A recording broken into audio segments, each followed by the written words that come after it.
వ్యవసాయం దండగ కాదు, వ్యవసాయం పండుగ. రైతు రాజును చేయడమే మా లక్ష్యం. ఈ రైతుల కోసం ఎంత దాకైనా ఎవరితోనైనా కొట్లాడతాం. ఈ తెలంగాణ రైతాంగానికి వ్యవసాయాన్ని లాభసాటిగా చేసే వరకు మా ప్రభుత్వం అండగా నిలబడుతుంది. ఈ రైతాంగ ఆశీర్వాదం ఉన్నోడే రాజు అవుతాడు.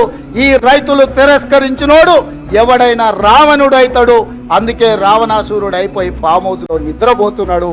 ఇవాళ రైతును రాజు చేసే ప్రభుత్వం ఈ వేదిక మీద ఉన్నది.